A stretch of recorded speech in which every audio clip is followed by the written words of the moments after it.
Assalamualaikum warahmatullahi wabarakatuh. Perkenalkan, nama saya Syawal Aulia dengan NIM 2441622621269. Saya dari kelas TI 24D.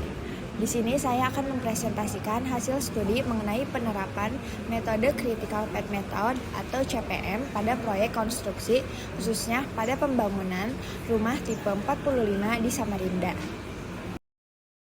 Selanjutnya yaitu latar belakang. Dalam dunia proyek konstruksi, ketepatan waktu menjadi faktor yang sangat penting karena setiap keterlambatan pada satu aktivitas dapat mempengaruhi keseluruhan proses penyelesaian proyek.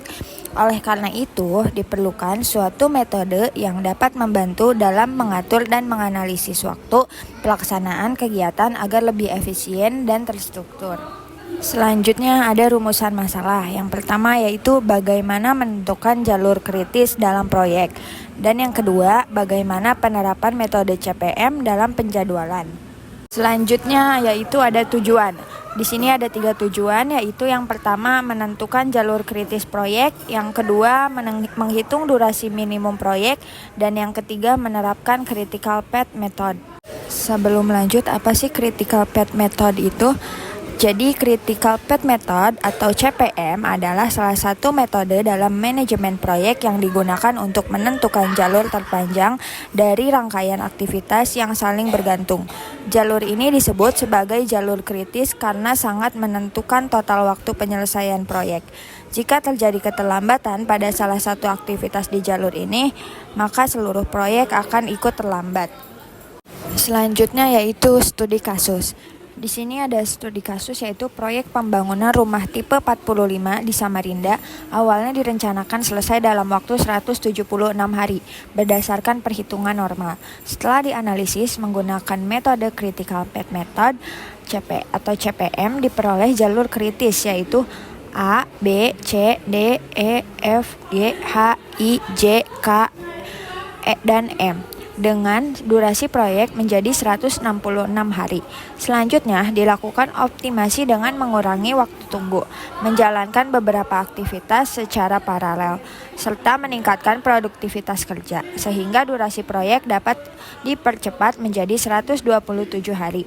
Hal ini menunjukkan bahwa metode CPM efektif dalam meningkatkan efisiensi waktu dan pengendalian proyek konstruksi. Setelah dilakukan perhitungan menggunakan CPM, durasi proyek berkurang menjadi 166 hari.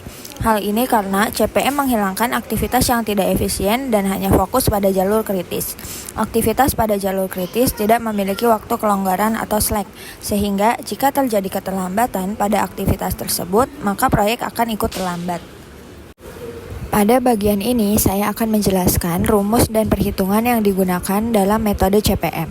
Pertama, dalam perhitungan penjadwalan proyek digunakan konsep forward pass untuk menentukan waktu paling awal suatu aktivitas dapat dimulai dan selesai dengan rumus yaitu EF sama dengan ES plus T, di mana EF adalah waktu selesai paling awal, ES adalah waktu dimulai paling awal, dan T adalah durasi aktivitas. Kemudian dilakukan backward pass untuk mengetahui waktu paling lambat aktivitas dapat dimulai tanpa menghambat proyek, yaitu dengan rumus LS sama dengan LF min T. Selanjutnya, untuk mengetahui apakah suatu aktivitas termasuk kritis atau tidak, dihitung nilai slack, yaitu selisih antara waktu mulai paling lambat dan paling awal. Jika slack bernilai 0, maka aktivitas tersebut termasuk jalur kritis. Setelah jalur kritis ditemukan, dilakukan optimasi, percepatan menggunakan rumus durasi pekerjaan, yaitu D V per PL dikali N, di mana D adalah durasi, V adalah volume pekerjaan, PR adalah produktivitas, dan N adalah jumlah tenaga kerja. Sebagai contoh, pada pekerjaan dinding dengan durasi awal 52 hari, setelah dilakukan penambahan tenaga kerja, durasi dapat dipersingkat menjadi sekitar 33 hari. Hal ini menunjukkan bahwa semakin banyak tenaga kerja dan semakin tinggi produktivitas, maka waktu penyelesaian pekerjaan akan semakin cepat. Dengan menerapkan perhitungan ini pada beberapa aktivitas jalur kritis, maka total durasi proyek dapat dikurangi dari 176 hari menjadi 127 hari. Setelah jalur kritis diketahui, dilakukan optimasi percepatan pada aktivitas tersebut. Percepatan dilakukan dengan menambah tenaga kerja, meningkatkan produktivitas, serta mengurangi waktu tunggu antar pekerjaan. Selain itu, beberapa aktivitas dapat dilakukan secara paralel dengan menggunakan rumus durasi, yaitu D sama dengan volume dibagi produktivitas dikali jumlah tenaga kerja. Maka durasi pekerjaan dapat dipersingkat sehingga total proyek menjadi lebih cepat. Jadi dapat disimpulkan metode critical path method terbukti efektif dalam penjadwalan proyek konstruksi, khususnya pada pembangunan rumah tipe 45 di Samarinda. Hasil analisis menunjukkan jalur kritis berada pada rangkaian aktivitas A, B, C, D, E, F, G, H, I, J, K, M yang harus diawasi secara ketat karena berpengaruh langsung terhadap durasi proyek. Dengan penerapan CPM, durasi proyek berhasil dioptimalkan dari 176 hari menjadi 127 hari, sehingga meningkatkan efisiensi waktu dan membantu pengendalian proyek secara lebih terarah. Sekian presentasi dari saya. Wassalamualaikum warahmatullahi wabarakatuh.